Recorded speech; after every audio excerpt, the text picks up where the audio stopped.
As much as we'd like it in game, if there was just this like master game plan where you could say the same exact thing and do the same exact thing and get every girl, it doesn't exist. The reason is girls are different. Okay, now girls are very much the same also, right? They all evolved from kind of the same, well, as humans we all evolved from the same thing, and girls kind of all have the same basic mating strategies. So if you play to those mating strategies, you're going to get a decent result overall. But understand also girls are very different. Every girl's had a different life experience. Some girls were brought up in a household where there's a high value placed on money. Others were brought up in a household where there's a high value placed on like artistic experience and friends. These two different types of girls will perceive value differently. The girl that was brought up to believe that like friends are value, if you try and like present yourself in a way of material success, that's probably just going to turn her off. She's like, oh, like capitalist pig, or oh, like you're like type A, inhuman, no feelings, whatever. And that's not going to trigger the value system she's been brought up with over the course of her life. On the other hand, if you have one of these like very like, you know, brought up with like very business-minded, very materially focused type of girls, and you're like talking about how you like to just hang out and chill and have fun and you know, just relax, man. If you talk to her that way, you're not going to be triggering her value system either.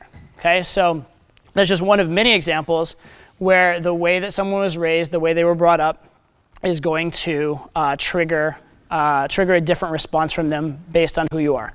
So let's look at maybe one quick example, which actually you're going to see a very tangible example of this in a minute. But let's take two different girls. Girl A is a very attractive girl from like sort of like maybe an immigrant family. So she's first generation in the United States. Her parents came here with no money. They worked really, really hard. Worked overtime, worked long hours, put her through school. They really put an emphasis on like education and fitting in with American society. And she was like the first person in her family to go to college. That's girl number one. Girl number two, she is really stunning, like super hot, like white American blonde. She came from an affluent family where her parents were entrepreneurs, and she's dated rich men. Okay, now, the question that they're going to ask you, these two girls are going to ask you the same question, and that question is, what do you do for a living? Okay, now what is value to one girl is not going to be the same as what is value to another girl. Okay, so for the girl who was in like the immigrant family, parents worked super hard, et cetera, et cetera, et cetera, what did she grow up with as a valuable job? What did she grow up with as a valuable type of career and a valuable way of presenting herself? She probably grew up with like solid, high-level corporate job where you have like a good education, good job stability, et cetera, right? Because that's what she was told her whole life. Go to college, get a job, get this, et cetera. And the people that she grew up with, if she was like growing up in relatively less affluent circumstances, the people that were like entrepreneurial were probably like drug dealers or like unsuccessful business owners who were like on their way to failing, right? It just makes sense. So if you say something highly entrepreneurial, highly unstructured to her, she's going to be like, oh, unstable, unsuccessful, no, right? If you said something that is more stable sounding and just sounds like more traditional, she's going to be like, oh, good, solid job, that's what I'm looking for, that fits my blueprint. Does it make sense? On the other hand, this girl that grew up with like affluent entrepreneurial family, has dated a lot of extremely wealthy people, maybe has dated like rock stars, maybe has dated like star athletes, maybe has dated like CEOs of top companies, or like you know, are entrepreneurs that have made millions and millions of dollars. That girl, if you say like, yeah, I'm a middle to high level manager at some kind of company, she'll be like, oh, you work like 9 to 5 and you get home late every night and you can't take time when you want to, and you're not like that. To her, that's not her blueprint for successful. Make sense? Now, this is kind of paradoxical, and it kind of flies in the face of some things you hear in like the pickup industry, which is like things like looks don't matter, money doesn't matter, that kind of stuff. And fair enough. I'm gonna say something really controversial. Ready? Looks do matter, money does matter to a point. To a point. They matter less than a lot of other things, though. Your vibe matters way more than your looks. Your money matters. Sorry. Yeah, your vibe matters way more than your looks. Vibe matters way more than your money. If you know how to convey yourself, you know how to escalate in the right way, that matters way more than all that other stuff. But it all still does matter a little bit. And most importantly, it's not about that money per se matters, but hitting her value system with where you are money-wise does matter. Not flying in the face of her value system makes things a lot easier. A lot of times your looks don't matter, but your look might matter, right? For example, if a girl happens to like guys who are a little bit more like renegade and more like fly by the seat of your pants and like break all the rules, and you look really clean cut and you're wearing khakis and a polo shirt, you're probably gonna have a harder time convincing her you're the type of guy that fits her blueprint than if you have tattoos and you're like kind of rugged and like maybe you have a beard and stuff like that, right? Now, that doesn't mean that there's not other girls for whom the opposite is true. Some guys, they see the guy with tattoos, the girls, they see the guy with tattoos, they're like, fuck no, never, not my blueprint. And they see the guy with like the khaki and the polo shirt and they're like, okay, yeah, I like preppy guys, right?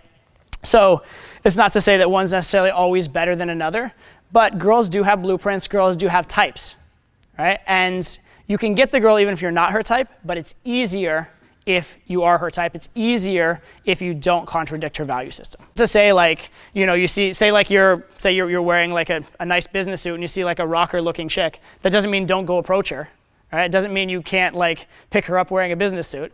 It just means that you're going to have a different sort of a pickup and a different sort of a first impression with her than if you were dressed differently.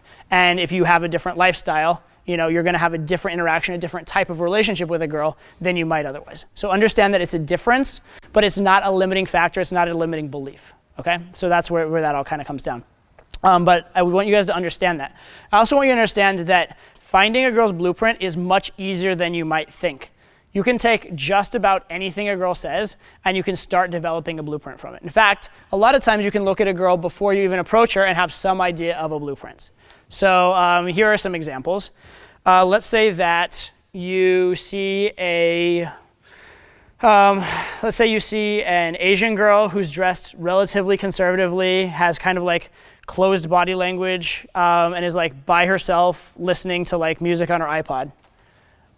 That type of girl, do you think probably she's like, at least in the United States, is she's like hyper like outgoing, confident, and like gonna like give you a lot of like shit tests and like be like really snarky and sarcastic with you? Probably not, right? Probably not. She's probably gonna be more likely towards the shyer side. There are outgoing Asian girls, but more likely towards the shyer side just based on the culture. Oftentimes sometimes she'll have grown up like not speaking English as her first language, so she might not be quite as like verbally confident even if she's inherently confident. Those sorts of things are things you can calibrate for.